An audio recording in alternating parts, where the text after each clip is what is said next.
ఎవరికి వారే స్వయంగా ఆనందాన్ని పొందాలి. కరెక్టే, అది వాస్తవం. మనం అందరం కూడా ఆనందం పొందాలని ప్రతి మానవుడు కోరుకుంటాం. ఆనందం పొందాలంటే ఆనందంతో పాటు సుఖంతో కూడినటువంటి దుఃఖాన్ని, దుఃఖంతో ఉన్న సుఖాన్ని కూడా కలిసి ఉంటాయి. అది సుఖ దుఃఖాలు లేని ఆనందాన్ని పొందాలి కదా. సుఖ దుఃఖాలు లేకుండా నేనుందా? మరి సుఖము దుఃఖము అన్నారు అంటే ఏంటి? మీరు కోరే ఆనందం దేని ద్వారా? శరీరం ద్వారా, శరీర అనుబంధాల ద్వారా.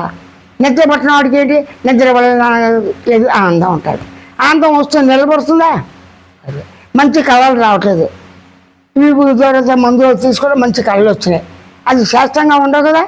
అంటే మనం పొందే ఆనందం ఈ దేహంతో ఏ ఆనందం ప్రతి వ్యక్తి పొందుతున్నాడో అది వస్తువుల ద్వారా కానీ వచ్చిపోయే ఆనందాలే. అనుభవంలో ఉన్నప్పటికీ కూడా భయం వేసింది, ఒంటరిగా ఉన్నాను, తోడు నలుగురు వచ్చేసి నెత్తి పట్టున్నారు, భయం పోతుందా?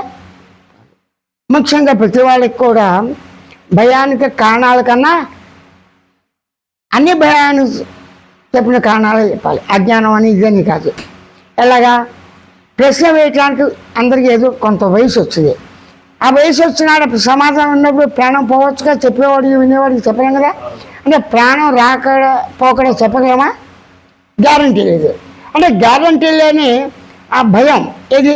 నేను చదువుకోదచ్చాను, అనారోగ్యంగా ఉంది, ఏదో క్యాన్సర్ వచ్చింది, ఏ బతకలేను, నాకు నాకు డబ్బు లేదు, ఎలా చదవాలి, ఏదో రూపంగా వస్తుంది. కాబట్టి భయాందోళనకి కారణం ప్రధానంగా అసలు జీవం ఉండాలి. జీవితం అనేది లేనప్పుడు ఏముంది? సరే జీవితం ఉంది, నిద్రపోతున్నారు, అక్కడ ఆనందం ఉంది, మీకు తెలుస్తుందా? జీవితం ఉంది, కళల రూపంగా సుఖ దుఃఖాలు ఉన్నాయి. అది తెలిసినప్పటికీ మీరుగా కూడా అది శాస్త్రంగా కాదు కదా. అంటే నిద్రావస్థలో కళ లేదు, కళలో నిద్రావస్థ లేదు అని మీరే నిద్రా కళ రెండు అవస్థలతో కూడి మెలకులో ఉండి ఈ దేహం ద్వారా మీకున్న వయసు ద్వారా ఎవరు తగ్గట్టుగా వాళ్ళు అడుగుతున్నారు. మనిషిగా మనం పుట్టామండి, భయాందోళనలు ఎప్పుడు ఉంటున్నాయి. అది కళ కావచ్చు, నిద్ర కావచ్చు, మెలకు కావచ్చు, వస్తువులు కావచ్చు, ఆస్తి కావచ్చు, తోడు నీడ ఇల్లు వాకిలు డబ్బు కామం కావచ్చు, కోరికలు కావచ్చు, చిన్న వయసు పెద్ద వయసు కావచ్చు. కేవలం దుఃఖం లేని ఆనందాన్ని మాత్రం కలగట్లేదు. దుఃఖం ఉందంటే సుఖం ఉంది. ఆ సుఖం దేని వల్ల వస్తుంది? మీ శరీరం వల్ల. శరీరం అందంగా ఉంది, అందమైన శరీరం యాసిడ్ పడింది, బతిగా ఉన్నాడు అంటే ఎత్తుకోకూడదు. ఇప్పుడు నేను చెప్పేది ఏంటంటే మనందరం మానవులం, కష్టసుఖాలు అందరికీ ఉంటాయి. అది కష్టసుఖాలు అందరికీ ఉన్నప్పుడు మీరు ఇప్పటిదాకా పొందే ఆనందాలు ఒక దేవుడు ఉన్నానే నమ్మకంతో, దర్శన స్పర్శనలతో కానీ, నామదీపాలతో కానీ, ఒక యోగం కానీ, జ్ఞానం కానీ, అద్వైతం కానీ, ద్వైతం కానీ, ఆస్తికత్వం కానీ, భౌతికవాదం కానీ, ప్రకృతివాదంతో కానీ జయించినప్పుడు, రెండో వస్తువులో పోటీ పట్టినప్పుడు, ఓడిపోయినప్పుడు, బాగా జయించినప్పుడు ఇంకా ఇంకా ఇంకా ఇంకా చేయాలి. ఈ ఆనందాలే కోరుకుంటూ సుఖ దుఃఖాలు అనిపిస్తున్నారు.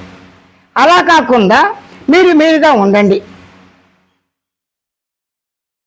అసలు భయాందోళనలు ఎలా కలిగినాయి కాదు, ఎవరికి కలిగినాయి భయాందోళనలు? పంచభూతాలకు భయాందోళనలు ఉన్నాయా? వృక్షాలు జంతువులకు భయాందోళనలు ఉన్నాయా? ఉన్నాయి, మీతో చెప్పుకోలేదుగా.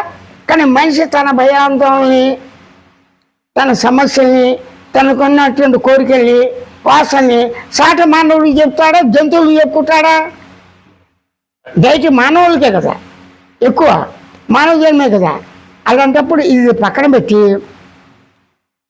ఎవరు మాట్లాడుతున్నారు నేనే